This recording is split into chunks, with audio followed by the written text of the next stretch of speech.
A slow start to ski season. Resorts around Mount Hood are hoping, wishing, and anxiously waiting for more snow to help cover those slopes. Plus, a ban on tents and a broken promise. Many of Salem's homeless are left with no place to go as the city fails to open the shelter beds it vowed to open weeks ago. And get rid of your Christmas tree while doing some good. See how 2 local groups are giving those dried out evergreens new life. This is KGW News at 5. All right, first at 5, though, from rain to snow to hail. We've got a lot of weather moving through the area tonight. It's exciting, first and foremost, for skiers and snowboarders getting some much needed powder on the mountains. That was awesome to see. And then check out this video sent to us by a viewer in Salem. You can hear it. Hail coming down in her yard there this afternoon. We've got some team coverage for you tonight, so let's start with meteorologist Joe Ranieri, who's tracking all kinds of precipitation around the area. Joe? Yeah, well, the one thing you forgot to mention is we are starting to see some thunderstorms roll through, so it's going to be kind of a wild night out there. How would you have known it if you didn't look at the radar? But we are looking at some lightning strikes along parts of the Oregon coast, a little bit west of Eugene, so we could be seeing a little bit more of those thunderstorms roll through off and on here the next couple of hours. If you'll be traveling over the mountain passes, we are going to be seeing some snow showers once again late tonight and into tomorrow as well. A winter weather advisory will take effect tomorrow morning. So far today, we've seen close to a half of a foot of snow up at Mount Hood Meadows and Timberline Lodge. So this is the white you see. That's the winter weather advisory that takes effect early tomorrow morning, stays in effect until the end of tomorrow night, right around 7 o'clock. And I'm expecting to see snowfall amounts anywhere from 4 to 8 inches by the end of tomorrow. So if you're traveling over the mountain passes, you'll be seeing quite a bit of snow here the next 24 hours. And I should say it extends longer into that, because by much of next week, we're going to be seeing snow levels hovering right around 2,000 to 2,500 feet. As we look at the future cast, we'll put this into motion. I have it stopped here at 8 o'clock tomorrow morning. You can see much of the east side of the state is going to be seeing nothing but snow a good part of the morning and into the afternoon hours as well. Meanwhile, throughout the west side of the state, we will be seeing heavy rains at times tonight and into tomorrow. Coming up in about 10 minutes, Maggie, I'll talk more about when we could be seeing a little bit of some drier weather. All right, Joe, sounds great. Thank you. And hey, as we mentioned, ski resorts on Mount Hood are really hoping for some snowfall. They're way behind at this point for the season. So Art Edwards joining us now. And Art, that video behind you looking pretty good, but they got their fingers crossed tonight. Well, they really do. You know, it does look good out there right now, and they've been able to ski for a little bit. Both Mount Hood Meadows, Timberline, they are open for skiing and snowboarding. They just don't have as much snow as they usually do at this time of the season. Now, look at our traffic cameras around Mount Hood can help tell the story. There is snow on the ground right now. They've gotten about 5 inches of new snow in the last 24 hours, but that leaves them far short of normal snowfall. At Mount Hood Meadows, people are enjoying the slopes. They hope that with more snow in the forecast, things will get even better. It's something the skiers have really been hoping for. We have faith that ultimately we're going to get close to our 430 inches of snow annually. This year, maybe it's starting a little bit late. It's nice to see that we're in a snow cycle now that's forecast to continue through the week. And it only takes 1 or 2 storms to really build up that snowpack and get us back to average. Well, you can tell how optimistic they are. They have done a lot of what they call snow harvesting at Mount Hood Meadows. They take the snow from the parking lot and then they move it to the slopes. Help get them started this ski season. Now, the most recent snow brought a lot of people out to the mountain. A lot of people really excited about it. The forecast is going to probably get people even more excited about what is to come up on the mountain. Maggie? All right, Art, thank you so much. And keep up to date, by the way, on the mountain snow and any weather in your area by downloading the KGW mobile app. Shifting gears tonight, President Trump is threatening to strike back against Iran if the country retaliates against the U.S. for the airstrike that killed its top military leader this week. In fact, he tweeted about it this afternoon that the U.S. has targeted, quote, 52 Iranian sites, and that will be, quote, hit very fast and very hard if Iran strikes any Americans or American assets. The president says the number 52 represents the 52 Americans held during the Iran hostage crisis 40 years ago. And this, of course, is just the latest escalation between the two countries this week. Right now, 3,500 more U.S. troops are headed to the Middle East. The Iranian general killed in the airstrike was laid to rest today amid chants of death to America from mourners. Iran has vowed to avenge his death, but it's unclear how or when. We'll do anything to stop the Trump administration escalating this into a full-blown war.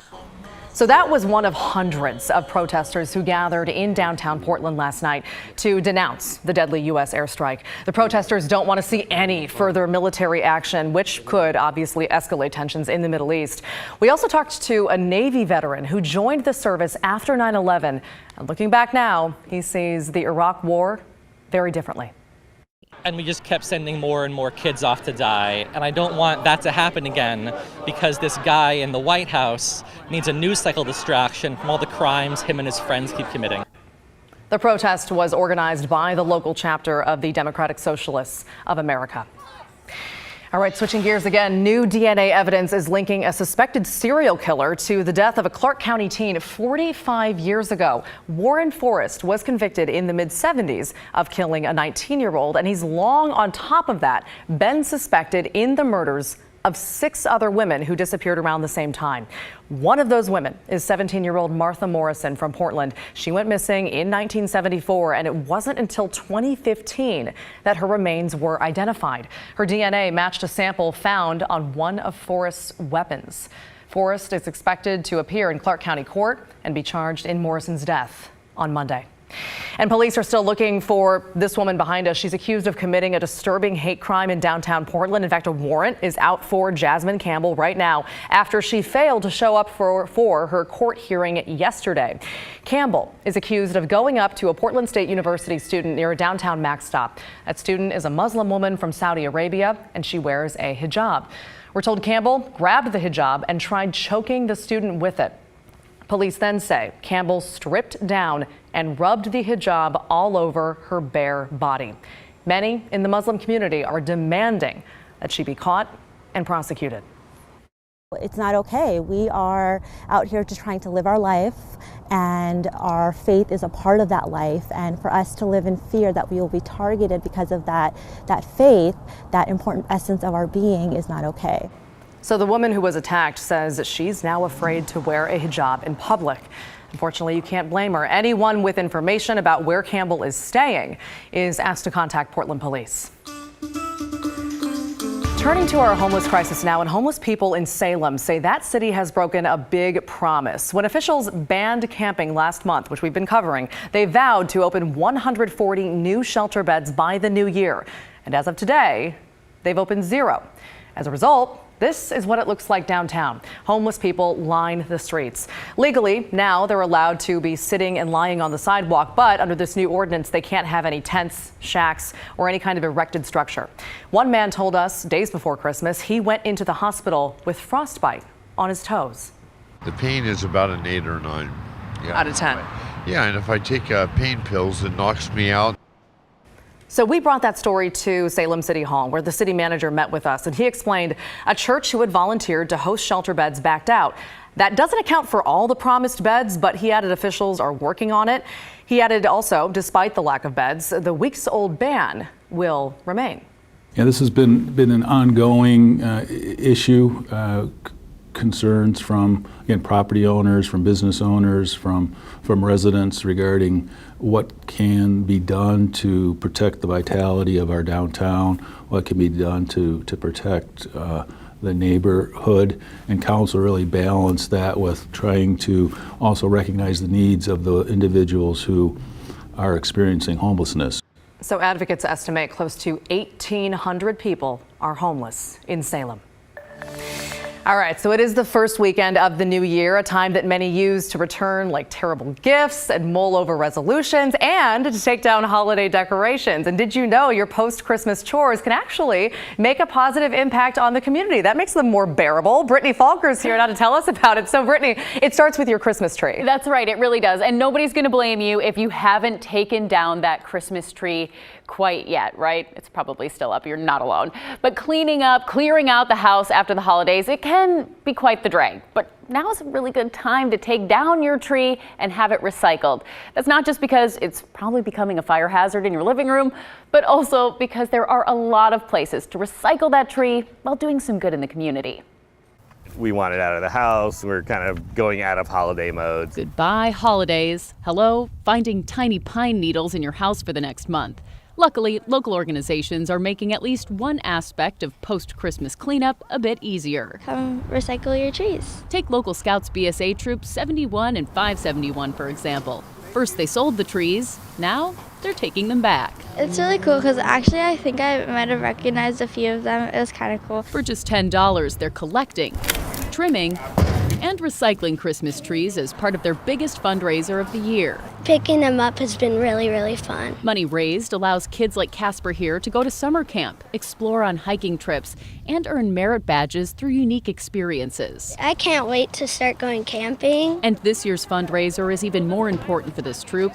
You may remember this past summer, their trailer filled with hiking and camping gear was stolen. We got our trailer back, but we are still missing gear and replacing gear. Plus, their troop doubled in size this year, so they'll need to raise even more money to give new opportunities to new members. You just never know where Scouts will lead our youth, but along the way, the skills that they develop and the opportunities that they have are pretty incredible. The Scouts will turn these trees into mulch. Meanwhile, in Milwaukee, recycled trees are getting a second life through the North Clackamas Watersheds Council. It's partly a fundraiser for us, but the real news is in a couple of weeks we are going to put them in the creek where they become salmon habitat. In just 3 weeks, volunteers will place these trees in the Willamette River to create a home for salmon. Here at Elk Rock Island at Spring Park, in that little channel behind the Willamette. Neil Schulman is the executive director.